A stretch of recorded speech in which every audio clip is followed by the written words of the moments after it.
Hello everyone, it's me Meme, and in today's video I'm going to be telling you why I decided to become a Montessori teacher. In one of my previous videos, I think I've mentioned that I'm a teacher, but I don't think I've ever said that I'm a Montessori teacher. A lot of people know the term, they know the term Montessori, they've heard of it. Some people think, oh, it's just what schools are called. Some people say it's a type of curriculum, it's a type of school, people don't really know what it is. I've heard someone say, she told a friend that, oh, my child is attending a Montessori school, and they said, oh, is that not the school where the children do whatever they like? So there's a lot of misconception about it. Now, I'm not here today to talk about what a Montessori school is. I'm just going to, in this video, tell you why I decided to become a Montessori teacher. If you've watched my Natural and Nigerian tag video, in that video I told you a little bit about my childhood. Basically, in 1991, when we moved back to Nigeria, I think that's where the journey pretty much started for me. The teachers stood in front of a blackboard, taught all the children the exact same thing, the exact same way. And at the time, I didn't realize that my mind broke down information differently from other people. At the time, I didn't even understand anything. I just know that I was doing very poorly at school, especially with abstract concepts. So math was just terrible. Geography, terrible. I remember us doing states and capital. I'm like, what are states and what are capitals? What is this? And we just had to memorize it. I also remember us memorizing the times table with songs. 2 times 1, 2, 2 times 2, 4. If you're Nigerian, I'm sure you know what I'm talking about. So yeah, we used to memorize the multiplication table with those songs. And to be honest, for the life of me, I didn't understand. I remember the first speed test we had after we had sang the song for like a week. We had a speed test on the Friday, and I failed the speed test because I didn't even understand what we were doing. I was called to the front of the class and shamed. That's a story I tell a lot, and it was just a horrible moment for me. I went home and I told my mom, they're doing this multiplication thing. I don't know what it is. I don't understand it. They just gave us this exercise book with the times table at the back and said we should memorize it. I've tried for a whole week to sing it, but I don't know why I can't get it right. And so my mom used circles and broke down multiplication for me. She said 2 in one place is 2. 2 times 1. 2 in 2 places, count it. I counted it 4. 2 in 3 places, and she would just draw little circles. And so I understood the concept of the whole timetable after that session with my mom. But it still didn't help me with my speed tests because I didn't have time to be drawing circles in a speed test now, did I? So I was still failing. Geography, I just, said, what, I don't know what this state and capital thing is, so I failed that one. At the end of my primary school, I wrote my common entrance examination, and I wasn't able to make it into any of the schools I wanted to go to, any of the good schools. I wanted to go to Adesoye College, I didn't make it. I wanted to go to Queen's College, I didn't get through. Wanted to go to Olashore, didn't get through. But I managed to get into a federal school that I attended. My secondary school, same thing. Concepts, teachers are teaching. I don't know why I'm not getting it. I'm sitting with intelligent people, walking around, made a group of friends of really smart people, used to sit with them. I felt smart talking to them, but when it came to, the exams, I would not pass. I managed to make it through my GSSC, my junior examination. Managed to scale through. I almost got kicked out of school, but managed to scale through that one. My senior secondary school examination was hard. I failed, I'm not even gonna lie, and I had to redo a year in a private school in Lagos. And managed to pass that one with one-to-one tutoring and extra lessons, and lots and lots. A small school where there was attention given to the children. So I passed those papers with a lot of tutoring, and even then I didn't get all A's. I got, I think, 1 A in English and then B's and some C's. So yeah, I think my whole family just accepted that, okay, you're an average student. And that was how I just looked at it, that, okay, I was average. My brain just doesn't process as well as my brother's brains or as other people's brain. And I just accepted that. One thing I knew was that I didn't want to school in Nigeria. I knew that my brothers, my elder brother was in Ghana, and I really wanted to go to Ghana because my brothers attended school in Adesoye, and I looked at them and I felt like they were so much smarter than me. The way they spoke, the knowledge that they had, just their general knowledge was just way more advanced than I was. And I believe that it was because of the school that they were into. I knew that I didn't want to go to school in Port Harcourt, and so I begged and begged my parents, but they were so scared that I wouldn't be able to handle anything that they weren't giving, support. I was also very sickly as a child, so they were also scared of that, but eventually I was able to convince them to allow me to go to Ghana where my brother was. I went to Ghana, and exactly the same thing. I would attend the lectures, listen to the lectures, and write the exams and not do so well. I would get C's across border. People I was hanging out with were getting A's, B's.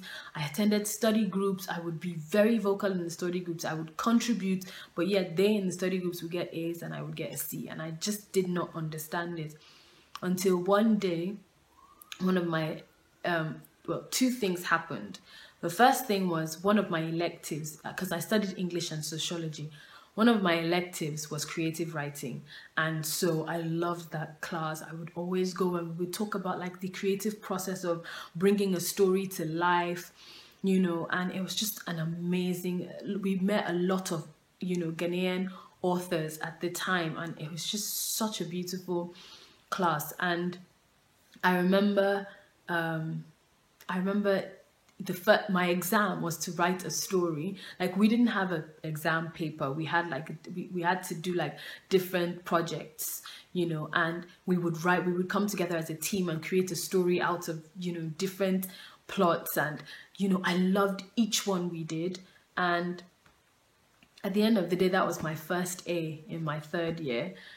My lecturers really praised my work.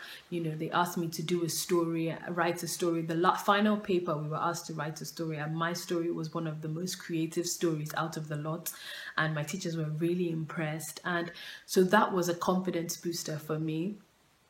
But still, that was the only A I got. And I will say, if you are in uni, make sure you contribute in class. When your teacher asks a question, raise up your hand. Don't be afraid to sound stupid, because the truth is, what you're thinking might actually be smarter. I never answered questions in school. A teacher would ask a question and I felt like I knew the answer, but just because I didn't want to look stupid, or I didn't want to stand out, I didn't want anyone to notice me, I would always put my hand down. But these English classes were just too small. They were just like, sometimes there would be only 12 of us, sometimes 20. Meanwhile, the sociology lectures, there were thousands of students in the lecture room. So the English classes were really small. And I think that's what helped me, because, they would want to hear everybody's opinion. And so in one of the classes, the teacher asked me a question and I answered, and he was very impressed at my response. He was like, wow, you're really smart. And so in the group, he would always single me out and ask me questions, and I would always answer. And, it would bring up more discussion and things like that. And so I started to feel like I was smart. Anyway, that semester ended. We wrote the semester exam and I got a C in his course. He called me into his office and he's like, Mama, what is this? You're one of my smart students. Why didn't you ace my paper? And I said to him, I don't know. He said, do you remember what the question was? And I said, no. And he read out the question to me and said to me, answer it now. And I began to answer the question. I said, well, I think that this is what you were asking for. And I responded, and he was so impressed. He said to me, why didn't you write that down? And I said to him, I thought that was what I wrote. And so he gave me my paper and asked me to read it. And I read it, and it wasn't what I had just said, but I felt like it explained it to an extent, And he said to me, what is in your brain is not translating in your papers, and you need to work on that. And so he said, you need to take past question papers, you need to answer it first verbally and then write it down on a paper, and you need to keep practicing and practicing. And he said, bring them to me and I would look at them and I would help you. Let's see how we can, help you with this issue. Being a young student, that was the least of my problems. Like, I was like, I beg, I've grown up with C's, it's not a big deal, if it's not translating my paper. So I did, take his advice and answered a couple of questions, but I took like 2 of them to his office and he wasn't there. So I was just like, you know what? I can't be chasing this guy around, he's obviously so busy. And so I just never went to him with it. I did practice, but I didn't have anyone to look at it to see, what the issues were. And so, yeah, anyway, after uni, I got home. I wanted to work in a bank because I just felt like that was it. Back in the day when I finished uni, in 2006, bank workers were what's raining. And then my elder brother was working in the bank and I've always looked up to him. So I kind of was trying to follow in his footsteps. So I wanted to work in the bank. But while waiting for, all those stuff, like my papers hadn't come out, that year that you wait, I decided to work in my mom's school. And I also worked in other schools, organizing spelling bee for different schools. So just being in the school environment, I saw teachers making the exact same mistake they had made when I was 7, where they're teaching the whole class the same thing, the same way. And I would see children who clearly didn't understand. Like, we would do the spelling bee and some children, their spelling was appalling, and I would bring the child and speak to the child, and like the teacher who worked with me, I would see that this is actually a bright child. All they need is a little extra help. And I would speak to the child and they say, I beg, that one is a mumu, that's how he is. He doesn't listen, he doesn't hear. And I'm like, you're not doing anything. Why isn't it motivating you to want to help the children who are not doing so well? Not everybody's brain functions the same way.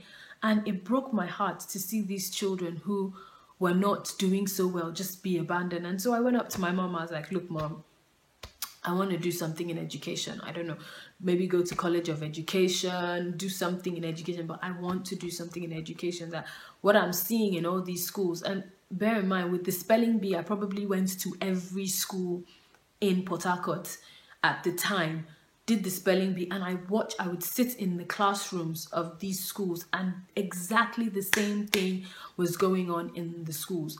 Teachers who were just doing a job to earn a salary, and there was no passion, there were a few that, would stand out, but then the numbers were so large, like, how do they reach every child, apart from extra lesson and all of that? And so I said, Mom, I really want to do a course in education. And she's like, all right, why don't you do Montessori education? I'm like, what's that? And she gave me this book. This book changed my life. This book changed my life. I read this book and, I was like, how is this woman so passionate about what she does? How she's so passionate about the children, and I just kept saying, if this person was so passionate about me, it would have been a different ball game for me. And so And so I read the book, and definitely after reading the book sold it for me. I went and I did the training in 2008. On the course, I think I must have cried 1,000 times when they were presenting, like they were showing us the materials and they were talking about the whole process and everything, because it was so emotional for me during the training, because they would use materials to teach concepts that I found so difficult in school, So, English, nouns, adjectives, articles, verbs, all those things in school, I never really understood what it was because they were abstract concepts that we had to memorize. I didn't even know they had anything to do with, at the time, I didn't know that they had anything to do with us, listening to them explain what it was, not even explain, just use the materials to teach. I just felt like, God, if I had learned like this, or math, long division, fractions, multiplication, addition, working with the decimal system, all these things they showed with the materials on the course, and I would be bawling and bawling because I'm like, what? The thing for me that made me stay, that made me know that this was what I wanted to do, is the fact that it wasn't even just about the materials. It wasn't even just about the children learning, concrete, learning abstract concepts with concrete materials, giving them knowledge that would stay in for life. That wasn't it. For me, it's not just the academics that's important to them. They're also looking at the child with the low self-esteem, the one who is quiet, the one who is shy, the one who doesn't speak. And they're not shouting at you and saying, why aren't you contributing in classroom? They're looking at you and saying, what is it that makes this child? How can we help this child to be more active? Every child is important in the class. Every single child, they know each child's strengths, and they use those strengths, they use those natural interests, something interests the child, they roll with it, and it's just everything. It's a lifestyle. It's more than a curriculum, it's, you don't even want to get me started, but just even sitting and watching, sitting in a Montessori classroom and just observing, it's just like amazing. It's amazing. And I keep wondering, like, if I had this, I would have been a much more confident person, because the truth is, my brain was not an abstract brain. It was a concrete brain. So now visual aids would have worked for me. I'm a visual person. I'm a visual learner, and I've had to struggle to get to where I am. I've had to go through times of thinking, of listening to people talk and just feel like, why isn't it translating in the papers? I knew that I was smart, but I didn't see it. And it was so frustrating to me. But here is a school, is a method that every child is lifted up. Every child. They don't say, oh, this one is like this, let's leave her. They look for, how does that child learn? And how can I help that child? So you figure out, how does their brain work? It's like a science, Anyway, don't get me started. But yeah, so I observed lots of schools, I worked in schools, and I moved back to Nigeria to work in Montessori schools in Nigeria, and I'm back here working in Montessori school. And the truth is, ultimately, I would love to train, so that more teachers have this thing, even if it's not Montessori, just basically training teachers so that they want each child, they want every child, no child left behind, kind of thing. So yeah, that's the story. I just wanted to come and share that with you, and I hope you've enjoyed it, and I hope that it's been inspiring. Okay, thank you guys for watching.